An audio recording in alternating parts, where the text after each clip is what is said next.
Hello. ഇന്ന് ഞാനൊരു shorts video ഇട്ടിട്ടുണ്ട്. കുറച്ചിങ്ങനെ ഫോട്ടോസ് മാല പോലെ കോർത്തെനിക്ക്. അതിൽ ഞാൻ പറയാൻ ഉദ്ദേശിക്കുന്നത് ഒരു മെസ്സേജാണ്. അതിലെന്താ പറഞ്ഞതെന്ന് വെച്ചാൽ, ഞാനിപ്പോൾ വായിച്ചുകൊണ്ടിരിക്കുന്ന ബുക്കിൻ്റെ ടൈറ്റിലാണ് live your life while you are alive എന്ന്. അതായത് ജീവിച്ചിരിക്കുമ്പോൾ ജീവിക്കൂ എന്ന്. എല്ലാവരും പറയില്ലേ, അയ്യോ നമുക്ക് ഒരു ജീവിതമേ ഉള്ളപ്പാ, അങ്ങനെ പറയില്ലേ.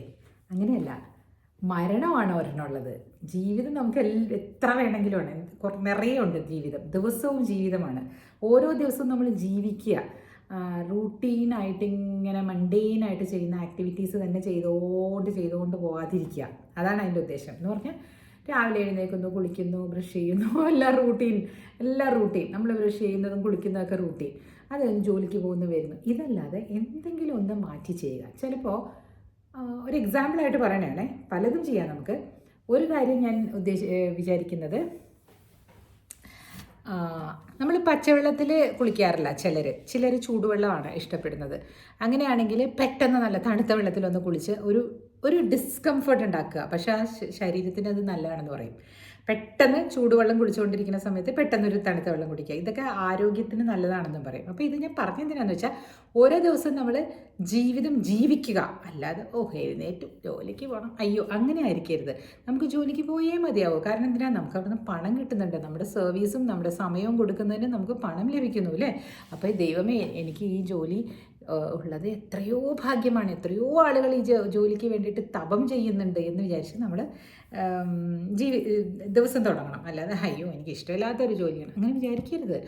ജോലി എന്ന് പറയുന്നത് നമ്മളിലേക്ക് പണം വരാനുള്ളൊരു മാർഗ്ഗമാണ്. അപ്പം എൻ്റെ ഇന്നത്തെ ടോപ്പിക് എന്ന് പറയുന്നത്, നമ്മൾ ജീവിച്ചിരിക്കുമ്പോൾ നമ്മൾ എങ്ങനെയാണ് ആ ജീവിതത്തിനെ ആഘോഷിക്കേണ്ടത്. ആഘോഷിക്കുക എന്ന് പറഞ്ഞാൽ എല്ലാ ദിവസവും ഓരോരോ എന്താ പറയുക, സ്ഥലങ്ങൾ വിസിറ്റ് ചെയ്യുക, ഭംഗിയായിട്ട് ഡ്രസ്സ് ചെയ്യുക, ഭംഗിയായി നല്ല ഭക്ഷണം കഴിക്കുക. ഇതല്ല കേട്ടോ ഞാൻ ഉദ്ദേശിക്കുന്ന ജീവിതം. ഞാൻ ഉദ്ദേശിക്കുന്ന ജീവിതം എൻ്റെ കാഴ്ചപ്പാടാണ്. മറ്റുള്ളവർക്ക്, അങ്ങനെ ചെയ്യുന്നവർക്ക് അത് ചെയ്യാം, അത് അവരുടെ ഇഷ്ടമാണ്. അവർക്ക് അതായിരിക്കാം ജീവിതം. എനിക്ക് തോന്നുന്ന ജീവിതം ഇതെല്ലാം വേണം. ഈ ഡ്രസ്സ് ധരിക്കുന്നതും പിന്നെ നല്ല ഭക്ഷണം കഴിക്കുന്നതും എല്ലാം വേണം, അതെല്ലാം വേണം. അതുകൂടാതെ നമുക്ക് നല്ല ജീവിതം എന്ന് നമ്മൾ വിചാരിക്കുന്നത്, ഓഫ് കോഴ്സ് പണം വേണം അല്ലേ.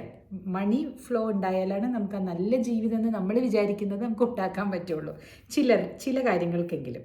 അപ്പോൾ പണം എങ്ങനെയാണ് നമ്മളിലേക്ക് വരിക?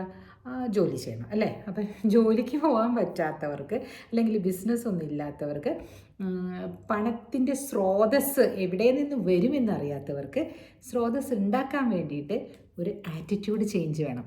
അതാണ് ഞാൻ പറഞ്ഞു വരുന്നത്. എന്ത് ആറ്റിറ്റ്യൂഡാണെന്ന് പറയട്ടെ. കമ്പാഷൻ, കരുണ. പല കാര്യങ്ങളുണ്ട് ഈ മണി ഫ്ലോ വരാനും അത് നമ്മൾ നിലനിൽക്കാനും ഒക്കെ ആയിട്ട് പല കാര്യങ്ങളിലുണ്ട്. അതിലൊരു കാര്യമാണ് ഇന്നലെ ഞാൻ പറഞ്ഞു, നമ്മളെ വീടുകളിൽ സമാധാനം ഉണ്ടാക്കാനും നമ്മളുടെ വീട്ടിൽ ഒത്തൊരുമ ഉണ്ടാക്കാനും ഒക്കെ നമ്മൾ ശ്രമിക്കണം. കുക്ക് ചെയ്യുമ്പോഴും ഒക്കെ ഞാൻ പറഞ്ഞില്ലേ, ഇതെല്ലാം ഒരു കാര്യമാണ് കേട്ടോ. നമ്മൾ എപ്പോഴും ശണ്ഠയും അതും ഒക്കെ ഉള്ള വീടുകളിലൊന്നും ഈ പണത്തിൻ്റെ ഇൻഫ്ലോ ഉണ്ടാവില്ല. ശ്രദ്ധിച്ചിട്ടില്ലേ? അപ്പോൾ നമ്മൾ കമ്പാഷൻ വളർത്തുക. അപ്പോൾ കമ്പാഷൻ എന്ന് പറഞ്ഞാൽ എന്താ ചേച്ചി എന്ന് ചോദിക്കും ചിലർ. കമ്പാഷൻ വളർത്തുക എന്ന് പറഞ്ഞാൽ കരുണയുള്ളവരായിരിക്കണം എന്ന് പറയും.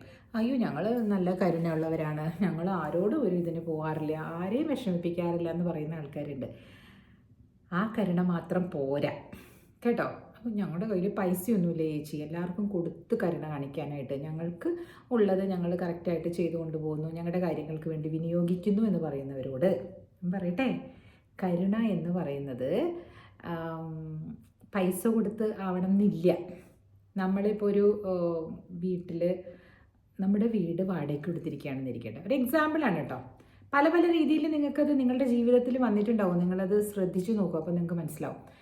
എന്താണെന്ന് വെച്ചാൽ, നിങ്ങൾ വീട് വാടകയ്ക്ക് കൊടുത്തു, നിങ്ങളുടെ ഒരു വീട് വാടകയ്ക്ക് കൊടുത്തു. അത് മുഴുവനും അവിടെ അഴുക്കാക്കി ആൾക്കാർ.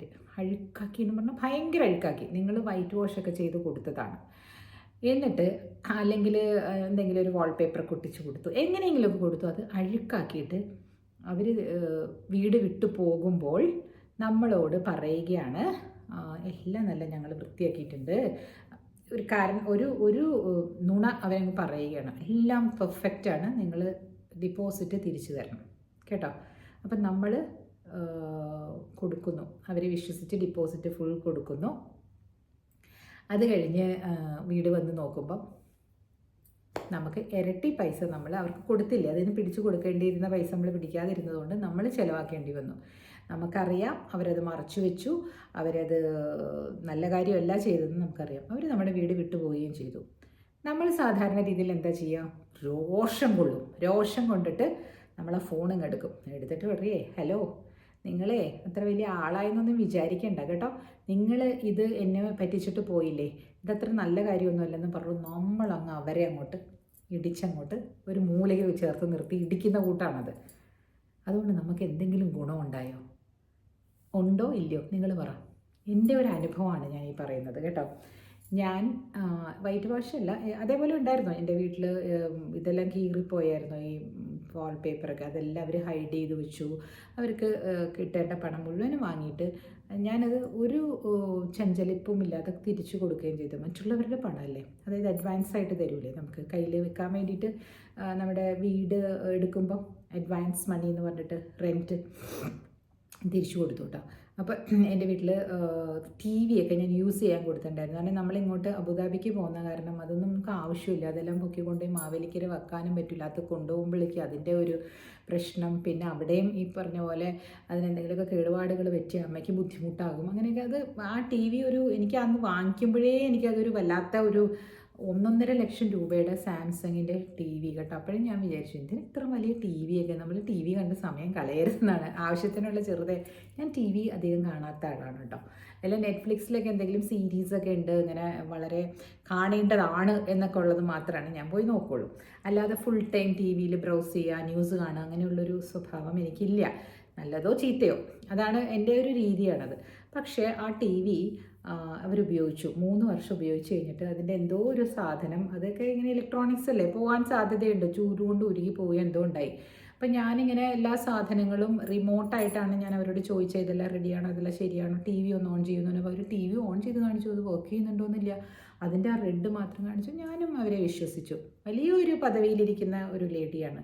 അവരുടെ പണം വാങ്ങി അവർ പോവുകയും ചെയ്തു. നല്ല രീതിയിൽ ഷേക്ക് ഹാൻഡൊക്കെ കൊടുത്താണ് നമ്മൾ പിരിഞ്ഞത്. ലൈക്ക് കാണുന്നില്ല കേട്ടോ, ചാവി എൻ്റെ ബ്രദറിന് കൊടുത്തു, അവനും നോക്കിയില്ല. പിന്നെയും വന്ന ആൾക്കാർ വന്നപ്പോൾ എല്ലാം നമ്മൾ റീവാമ്പ് ചെയ്തപ്പോൾ കാണുന്നു AC പോയിരിക്കുന്നു, ടി വി പോയിരിക്കുന്നു. ഇതെല്ലാം അവരെ എന്നെ പറ്റിച്ച പോലെയാണ് അവർ പോയത്. അവർ നല്ലൊരു ഉന്നത സ്ഥാനത്തിരിക്കുന്ന ലേഡി അങ്ങനെ ചെയ്യുമെന്ന് ഞാൻ വിചാരിച്ചില്ല. പക്ഷേ ഞാൻ അവരെ വിളിച്ച് ഞാനൊന്നും പറയാൻ പോയില്ല. അപ്പോൾ ഇപ്പോൾ പുതിയതായിട്ട് വന്ന ടെനൻസ് എന്നോട് ചോദിക്കുകയാണ്, അതെന്തുകൊണ്ടാണ് നിങ്ങളത് ചോദിക്കാത്തത്, പറയാത്തതെന്ന് ചോദിച്ചപ്പോൾ ഞാൻ പറഞ്ഞു, അവർ എന്നോട് ഒരു നല്ല രീതിയിലുള്ള പെരുമാറ്റത്തോടു കൂടിയാണ് അവർ പോയത്. പക്ഷെ എന്നെ പറ്റിച്ചപ്പോൾ അവരെ തന്നെയാണ് പറ്റിക്കുന്നത്. മനസ്സിലായോ? എനിക്ക് അവരിലുള്ള വിശ്വാസമാണ് നഷ്ടപ്പെട്ടു പോയത്. പക്ഷെ ഞാൻ അവരെ വിളിച്ച് നിങ്ങൾ എന്താണ് ഈ കാണിക്കുന്നത്, എത്ര രൂപയാണ് ഈ പോയത്, അത് തരണം എന്ന് പറഞ്ഞ് ഞാൻ അങ്ങോട്ടും ഇങ്ങോട്ടും ഫോൺ വിളിച്ച് ചിലപ്പോൾ അവരെന്നെ ബ്ലോക്ക് ചെയ്തേക്കാം അല്ലേ. What am I going to gain out of it? പൈസ അത് പോയത് പോയി അല്ലേ. നമ്മൾ മറ്റൊരാളെ ഇനി പോയി അവർ ജയിച്ചു എന്നിരുന്നോട്ടെ, അല്ലെങ്കിൽ അവരെന്നെ പറ്റിച്ചു എന്നിരുന്നോട്ടെ, എനിക്ക് യാതൊന്നും പറയാനില്ല. അവരുടെ അടുത്ത് അങ്ങനെയുള്ള ആളുകളോട് നമ്മൾ പറയരുതെന്നാണ് പറയുന്നത്. ഇതും ഒരു തരം കരുണയാണ്, നിങ്ങളോട് നിങ്ങൾ കാണിക്കുന്ന കരുണ കേട്ടോ. അങ്ങനെ അത് കാണിക്കേണ്ടതാണ്. അപ്പോൾ ചോദിക്കും, ചേച്ചി നമ്മളെ പറ്റിച്ചുകൊണ്ട് പോയവരെ നമ്മൾ വെറുതെ വിടണോ? നോക്കൂ, നമ്മളവരെ ട്രസ്റ്റ് ചെയ്തു അല്ലേ. അല്ലെങ്കിൽ എന്ത് ചെയ്യണമായിരുന്നു? ഞാൻ ഇവിടുന്ന് ഫ്ലൈ ചെയ്ത് അവിടെ ചെന്ന് അത് നോക്കണമായിരുന്നു. അപ്പോഴും ഞാൻ ഇവിടുന്ന് ഫ്ലൈ ചെയ്ത് പോകുന്ന കാശ് എനിക്ക് പ്ലെയിനിൻ്റെ പൈസ ആവില്ലേ പോയി നോക്കാനായിട്ട്. അപ്പോൾ അത് എവിടെയോ നഷ്ടം വരേണ്ടിയിരുന്ന പണമാണെന്ന് നമ്മൾ കരുതുക. ഇതാണ് ഞാൻ പറഞ്ഞു വന്നത്. ശരിയാണ്, ഒരാൾ നമ്മളോട് തെറ്റ് ചെയ്യുകയാണ്. അപ്പോൾ നമുക്ക് ഫോൺ ചെയ്ത് 1 മിനിറ്റ് എടുക്കൂല അങ്ങനെ ചോദിക്കാനായിട്ടല്ലേ. ഇങ്ങനെയുള്ള കോൺവെർസേഷൻസ് നമ്മൾ ചെയ്യുമ്പോൾ ആ ആളുടെ മനസ്സിൽ നമ്മൾ ഒരു ശത്രുഭാവത്തിലേക്ക് വരികയാണ്. പലരും അങ്ങനെ ആയിട്ടുണ്ട്, പലരും അങ്ങനെ ആണ്. അത് നമ്മൾ കുറച്ച് ചിന്തിച്ച് ചെയ്യേണ്ട കാര്യങ്ങളാണ് കേട്ടോ. കാരണം കുറച്ച് നേരം ഇരുന്ന് ആലോചിക്കുക, നമ്മളെ പറ്റിച്ചു എന്നുള്ളത് അങ്ങനെ വേണ്ട, നമുക്ക് മനസ്സിലായി എന്നുള്ളത് അവരറിയട്ടെ. എന്തിന്? Just don't have to do that. അവർ എൻ്റെ വീട്ടിൽ ഫ്രണ്ടിൽ തന്നെ കുറേ മിറേഴ്സൊക്കെ വെച്ചിട്ടുണ്ടായിരുന്നു. കൽക്കട്ടക്കാരിയാണ്. അപ്പോൾ അവർക്ക് എന്തായാലും ഞാൻ ഈ പറയുന്ന യൂട്യൂബ് ഉണ്ടെന്നൊക്കെ അറിയാം, പക്ഷെ മലയാളം ഒട്ടും മനസ്സിലാവില്ല. അപ്പോൾ അതുകൊണ്ട് ഞാൻ പറയുകയാണ്, അവർ കുറേ മിറേഴ്സ് മുമ്പിലൊക്കെ ഇങ്ങനെ ആണിയൊക്കെ അടിച്ച് ഇങ്ങനെ വെച്ചിട്ടുണ്ടായി, പല പല നല്ല ഭംഗിയുള്ള. അപ്പോൾ ഞാൻ ചോദിച്ചു ഇത്രയും മിറർ എന്തിനാണ് ചുമരിലെന്ന് ചോദിച്ചപ്പോൾ പറഞ്ഞു, അത് നമ്മളുടെ വീടിൻ്റെ അകത്തേക്ക് ഇങ്ങനെ ചില സമയങ്ങളിലൊക്കെ ദുഷ്ടശക്തികൾ ഡെവിളൊക്കെ വന്ന് എത്തി നോക്കുമ്പോൾ ഡെവിൾ ആദ്യം കാണുന്നത് ഈ കണ്ണാടിയല്ലേ, കണ്ണാടിയിൽ അതിൻ്റെ തന്നെ പ്രതിരൂപം കണ്ടിട്ട് അത് പേടിച്ചൂടും കേട്ടോ. ഒരു കാര്യക്കുട്ടി പറഞ്ഞാണ്. അപ്പം ഞാൻ ആലോചിക്കുകയായിരുന്നു, ഇത്തരത്തിലുള്ള ആചാരങ്ങളും ഒക്കെ മനസ്സിൽ കൊണ്ടു നടക്കുന്ന ഒരാൾ എന്തുകൊണ്ട് ഈ ഒരു എമൗണ്ടിന് വേണ്ടിയിട്ട്, ശരിയാണ്, ഒരു 1.5 ലക്ഷം രൂപയുടെ TV അടിച്ചു പോകുമ്പോൾ ഞാനത് മുഴുവനൊന്നും വാങ്ങിക്കാൻ പോകുള്ളൂ, ഒരു 50,000 അവർക്ക് എനിക്ക് തരാമായിരുന്നു അല്ലേ, നശിപ്പിച്ചു പോയല്ലോ എന്നുള്ള ഒരു സോറി പറയായിരുന്നു. എന്താവുമെന്നറിയോ, ഇത് ഇങ്ങനെ നമ്മൾ മറ്റുള്ളവരെ ചെയ്തു കഴിഞ്ഞാൽ എവിടെയെങ്കിലുമൊക്കെ നമുക്ക് ആ നഷ്ടങ്ങൾ സംഭവിക്കും. ഞാൻ അത് എന്നിൽ ആശ്വാസം കണ്ടത് എങ്ങനെയാണെന്ന് വെച്ചാൽ, എനിക്ക് അങ്ങോട്ട് ട്രാവൽ ചെയ്യുന്ന പണം ഞാൻ ലാഭിക്കാൻ നോക്കിയില്ലേ, അത് പോയി എന്ന് മാത്രമേ ഞാൻ വിചാരിച്ചുള്ളൂ. അങ്ങനെ കുറേ കാര്യങ്ങൾ. പക്ഷേ ഇപ്പോൾ ഉള്ള ടെനൻറ്റ് അത് കണ്ടിട്ട് എന്നോട് അവർ വളരെ ഭവ്യമായിട്ടാണ് അവർ കാണുകയാണ് ഞാൻ ചെയ്യുന്ന കാര്യങ്ങളെ. അപ്പോൾ ഞാൻ ഒരു 3 വർഷത്തേക്ക് ഇതൊന്നും കൂട്ടിയില്ല. കാരണം അവിടെ ഫ്ലഡ് വന്നപ്പോൾ കുറച്ച് നഷ്ടങ്ങളൊക്കെ ഉണ്ടായി, വീടൊക്കെ വെള്ളം കയറുകയൊക്കെ ചെയ്തു. അപ്പോൾ അങ്ങനെയൊക്കെ ആയപ്പോഴൊക്കെ അവർ അഡ്ജസ്റ്റ് ചെയ്തതല്ലേ എന്ന് പറഞ്ഞാൽ ഞാൻ എൻ്റെ വീടിൻ്റെ റെൻറ്റ് 3 വർഷത്തേക്ക് കൂട്ടിയില്ല. ഈ വർഷം ഞാൻ കൂട്ടിയപ്പോൾ അവർ ഒരക്ഷരം പോലും എന്നോട് തർക്കിക്കാതെയാണ് ആ കുട്ടി ഓക്കെ എനിക്കറിയാം ശരി എന്ന് പറഞ്ഞ് കറക്റ്റായിട്ട് ഇടുകയും ചെയ്തു. അതുകൊണ്ട് യൂണിവേഴ്സിന് ഞാൻ അങ്ങനെ അതിനൊക്കെ നന്ദി പറയുന്നു. നമുക്ക് എവിടെയെങ്കിലും ഒരു നഷ്ടപ്പെടുന്നത് അത് ഈവൻ ഔട്ട് ആകും. അപ്പം നിങ്ങളുടെ ആ കരുണ എന്ന് പറയുന്ന കാര്യം, നിങ്ങളോട് കരുണ കാണിക്കുക, നിങ്ങൾ മറ്റുള്ളവരിലുള്ള ശത്രുതാ മനോഭാവത്തെ നിങ്ങൾ എറിക്കുകയുണ്ട. അത് നിങ്ങളിങ്ങനെ പ്രകോപിപ്പിച്ചാൽ അവരങ്ങനെ തന്നെ ചെയ്തുകൊണ്ടിരിക്കുകയുള്ളൂ. അത് നമ്മളെ അല്ല ബാധിക്കുന്നത്.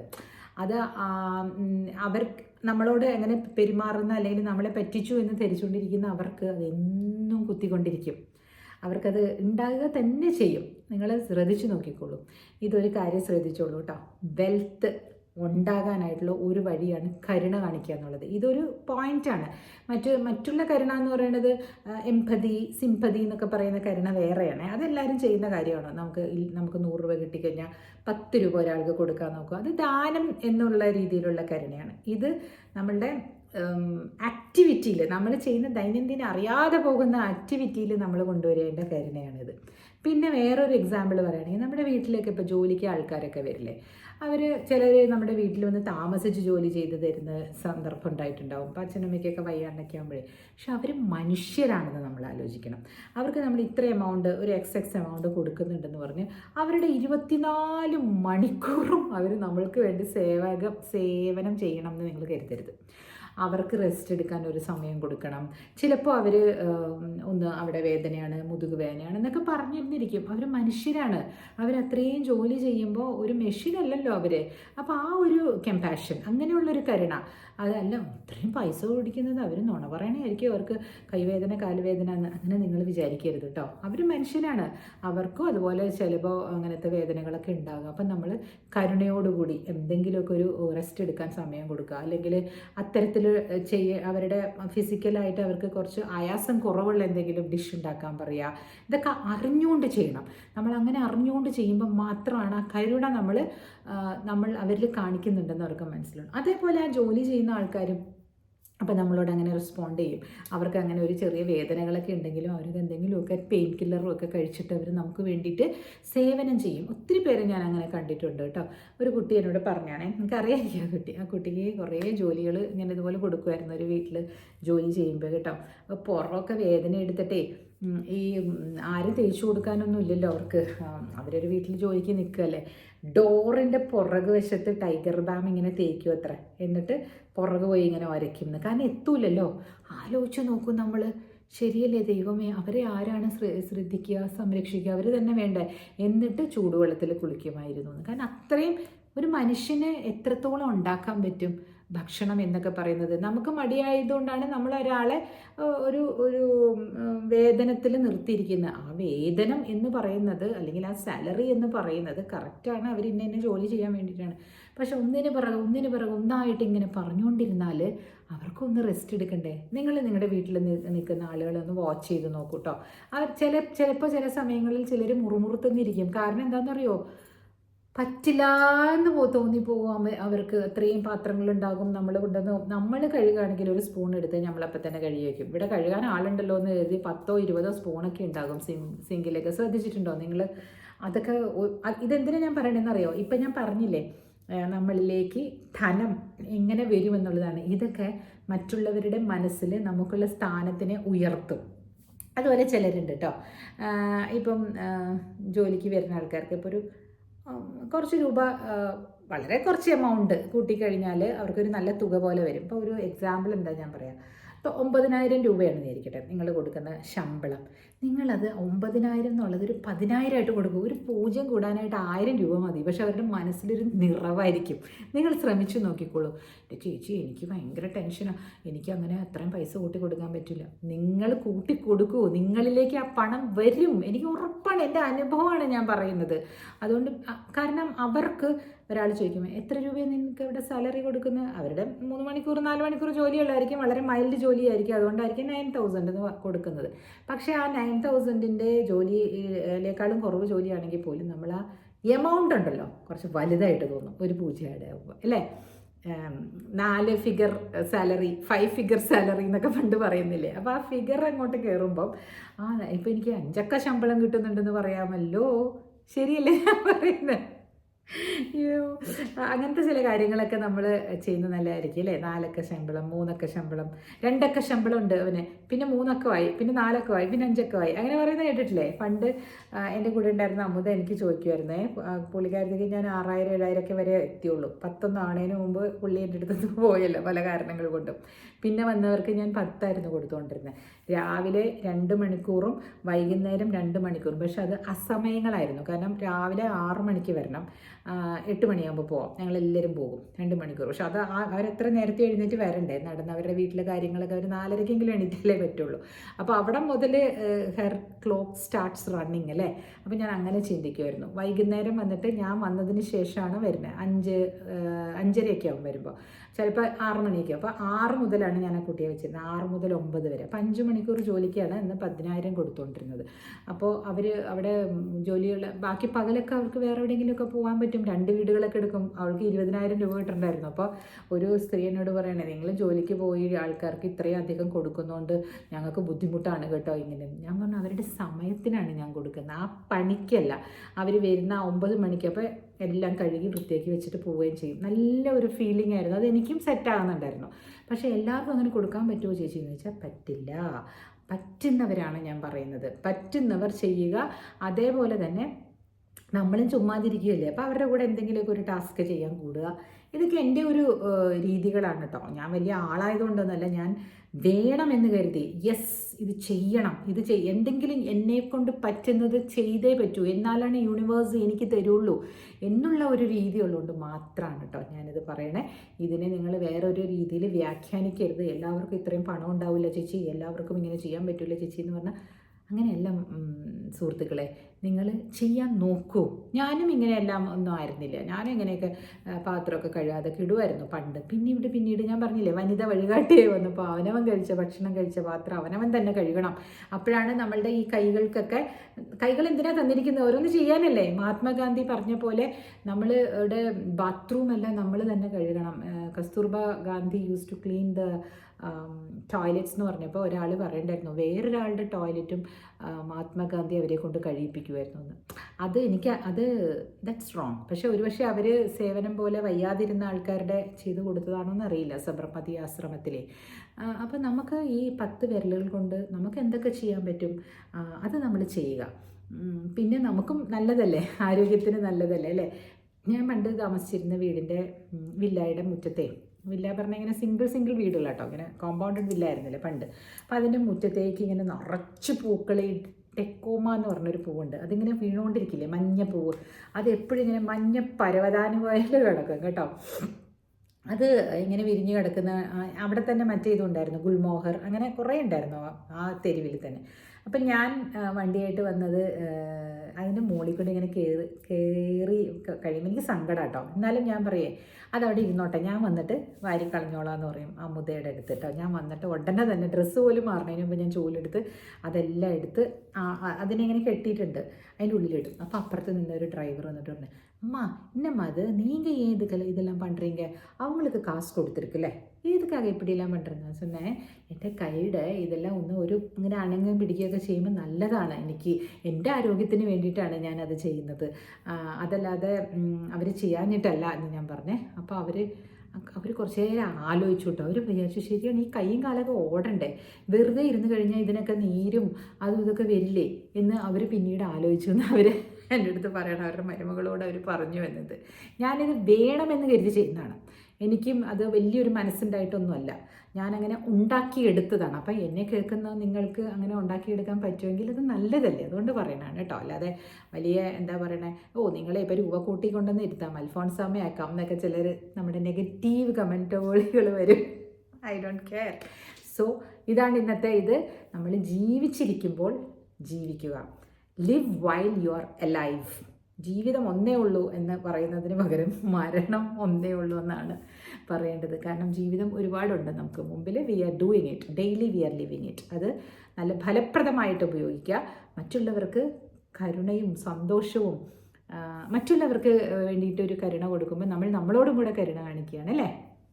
സോ ഈ തോട്ടൊന്ന് മനസ്സിലേക്ക് ഒന്ന് എടുത്തു നോക്കൂ, നിങ്ങൾക്ക് സാധിക്കും, എല്ലാവർക്കും സാധിക്കും. കാരണം എവിടെയാണ് നമ്മൾ കരുണ കാണിക്കേണ്ടതെന്ന് നിങ്ങൾക്ക് മനസ്സിലാകും. അപ്പോൾ നിങ്ങൾ പിന്നെ വേറൊരു ടിപ്പും കൂടെ പറഞ്ഞേക്കാവേ, അതിന് ഇതിന് മുമ്പ് പറഞ്ഞിട്ടുണ്ട്. എന്നാലും ഈ ടോയ്ലറ്റ്സ് ക്ലീൻ ചെയ്യാൻ നിൽക്കുന്ന കണ്ടിട്ടില്ലേ ആൾക്കാരൊക്കെ മോളിലൊക്കെ. നിങ്ങളൊക്കെ വെറുതെ മോളിൽ കയറി ഇറങ്ങിയിട്ടൊക്കെ വരുന്നവരാണെങ്കിൽ ഒന്നും മേടിക്കാൻ പോകണമല്ലേ ചേച്ചി, അത്ര പൈസ ഉണ്ടായിട്ടൊന്നുമല്ല, വെറുതെ ഒന്ന് പോയിട്ട് വരും എന്നൊക്കെ പറയണവരാണെങ്കിലും ഒരിക്കൽ പോലെങ്കിലും നിങ്ങൾ ആ ബാത്റൂം യൂസ് ചെയ്തിട്ടുണ്ടാവും. അവിടെ നിൽക്കുന്ന ആ ലേഡീസിൻ്റെ കയ്യിലേക്ക്, ആ ക്ലീനേഴ്സിൻ്റെ കയ്യിലേക്ക് നിങ്ങളുടെ കഴിവനുസരിച്ച് എന്തെങ്കിലും കൊടുക്കുക. പറ്റുമെങ്കിൽ 100 രൂപ അല്ലെങ്കിൽ ഒരു 50 രൂപ അങ്ങനെ കൊടുത്തു നോക്കൂ. അതിരിക്കട്ടെ, ടോയ്ലറ്റൊക്കെ ക്ലീനാണ് എന്ന് പറഞ്ഞിട്ട് വരൂ. ഓക്കെ, അതും ഒരു കരുണ കാണിക്കലാണ്. അവർക്ക് ശമ്പളം കൊടുത്തിട്ടല്ലേ അവർ ചെയ്യുന്നതെന്ന് ചിലർ പറഞ്ഞേക്കാം. നിങ്ങൾ കാതിൽ വാങ്ങിക്കേണ്ട കേട്ടോ. ഒരു ഐസ്ക്രീം 2 ഐസ്ക്രീം നിങ്ങൾ വാങ്ങി കഴിക്കുന്ന പൈസ അതേ ഉള്ളൂ. Okay, see you tomorrow again. By.